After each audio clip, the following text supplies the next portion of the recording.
Equities move in 4 different ways.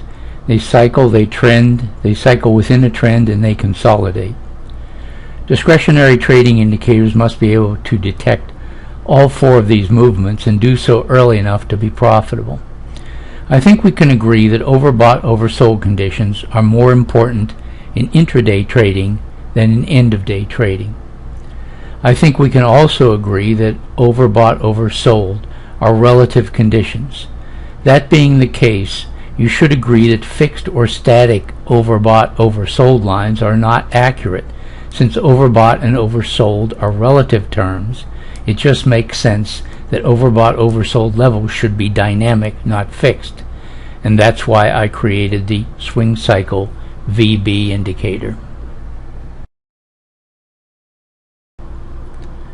This is a screenshot of this is triangle trend indicator, and this is a triangle pain indicator represented on the 4 Renko bars on the CL. The SwingCycle indicator is this dashed multicolored line here, and the variable band or VB portion of it is this solid white line with the red areas in it. Now what I've done is I've made a detrended momentum oscillator, and I incorporated that into the code of the SwingCycle VB indicator. Now it doesn't affect the movement of the swing cycle, it simply colors it based on the momentum oscillator movement. So when momentum is moving up, it colors the swing cycle green. When momentum is moving down, it colors the swing cycle red. And when momentum is below 0 but moving up, it colors the swing cycle yellow. When momentum is below 0 in moving up, it's always a little bit suspect as to how strong a momentum move that is. So you take that in consideration when using the SwingCycle VB in your trades. Also, you always want to trade in the direction of the swing cycle. You never want to go against the direction of the swing cycle in a trade. Now, an important aspect of the SwingCycle VB is that it puts red areas in representing Bollinger Band squeezes. And a Bollinger Band squeeze, as I'm sure you know, is when the Bollinger Bands constrict and move inside a Keltner channel. Generally speaking, when the Bollinger Band moves outside the Keltner channel and expands, that indicates a tradable move. So here we had a squeeze here, and then we had a tradable move in through here. Now, the SwingCycle VB is a leading indicator. You can see how early it started down here. Even before the equity moved down, it was moving down in through here. And over on this side, how early it moved up here. So you know it's moved. The equity is going to move up, and you know the equity is going to move down when you see this move down through here. Now, I mentioned a minute or two ago that overbought, oversold are relative conditions. So when the swing cycle crosses below the variable band right here, that means the equity is overbought right in here. Now, with ordinary cycle indicators, when you get down to this area, and this cycle is between 0 and 100, by the way, and when it gets down to this area, which would be close to 0, with most cycle oscillators, that would indicate that it is oversold right in here. But you can see where the variable band is, way up here. So it's nowhere near oversold down in here. As the variable band continues to move down here, and you get a failed upcycle right here. And failed cycles can be very significant areas to trade.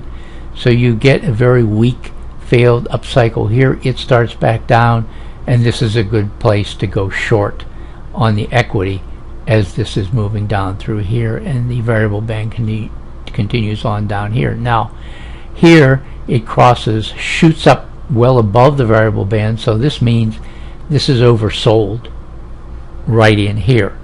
And it can't be more clear than this, what's overbought and what's oversold. Now the swing cycle shoots up here and then moves down for what? Another failed cycle to the downside. This time this was a failed cycle to the upside. So when you have a failed cycle and the swing cycle starts up, that's a good point to go long on your trade. Of course, in connection with the other triangle trend indicators in the package. You never want to try to trade just using the SwingCycle VB alone.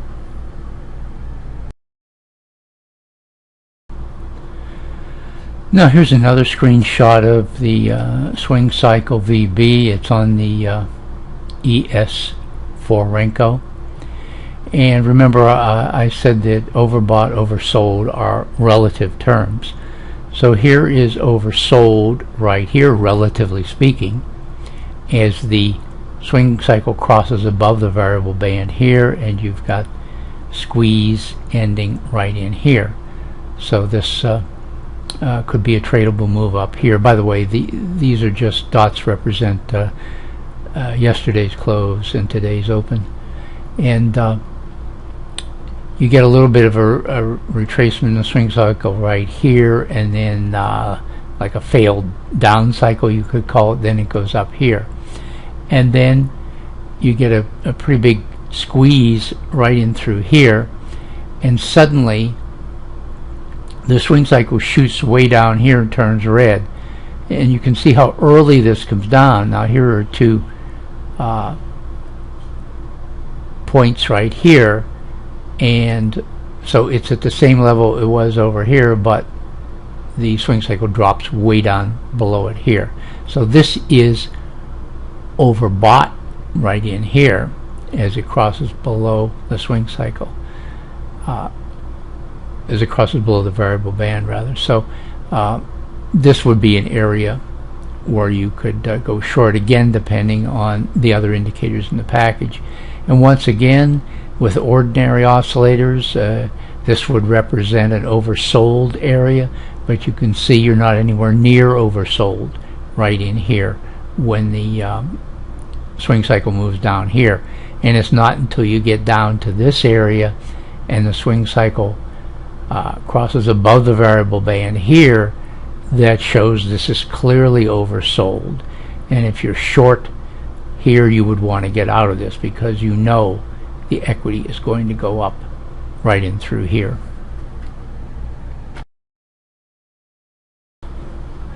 This is the swing cycle plotted on the ES4 Renko, and in this case I also plotted another indicator in the triangle trend package called the DMI differential right in here. This is obviously an uptrend, and as I said at the beginning of the video, equities move in four ways. They cycle, they trend, they cycle within a trend, and they consolidate. Here is an example of cycling within a trend. You've got just a steady, solid uptrend here, but the swing cycle is just cycling up and down and up and down and up and down through here. Now, this is one of the reasons why I say you can't trade the SwingCycle VB as a standalone indicator, because obviously in a very clear, well-defined uptrend in through here, you want to stay in the trend. You don't want to be getting out of the trend every time the swing cycle moves down and then back in every time it moves up. And but you can see over on the left here, this was relatively oversold right in here, and so you know at the beginning of this trend, before a trend even forms, you know the equity is going to be moving up, because the swing cycle moved all the way up here. It's turning green right in through here, and there's a squeeze right here. So it can't be much more clear than this, that the equity is going to be moving up. So you know what's going to happen before it does. Now, overbought, oversold are relative terms. So here we have relatively overbought right in here as the swing cycle moves below the variable band right in here, and you get a couple little down bars up here, and then it goes up again, then relatively overbought in through here as it goes back down again. Now here it's relatively oversold as it once again crosses above the variable band, goes up here, and then indicates that this is overbought right up in here when it crosses below the variable band once again in through here. Now this is why you don't just trade the SwingCycle VB as a standalone indicator. Now I put one of the other indicators on the package on here to show you how easy it is to stay in a trade when you combine indicators. Now this was a good point to get in the trade way back here. You would stay in this trade all the way through here because the DMI differential stayed green, the dot stayed green, it stayed above the zero line right here, so you'd stay in this trade. Even on these 4 down bars here, the indicator stayed green and stayed well above the zero line, meaning that this was not a down move, this was just a slight retracement in an uptrend, and so you can stay in the trade longer. And then over here it starts to move down in the bar and the dots turn red right in here. Now what this means when the dots turn red, it means that there's a downward bias to the equity. It doesn't mean the equity is moving down, it doesn't mean it's going to move down, it just means at this particular point in time there is a little bit of a downward bias to the equity. But as long as the indicator line stays green, stays well above the zero line, you can safely stay in this trade all the way from here clear to the end of the chart up in here. So you can maximize the profits on your trade by combining indicators such as I've shown on this particular screenshot.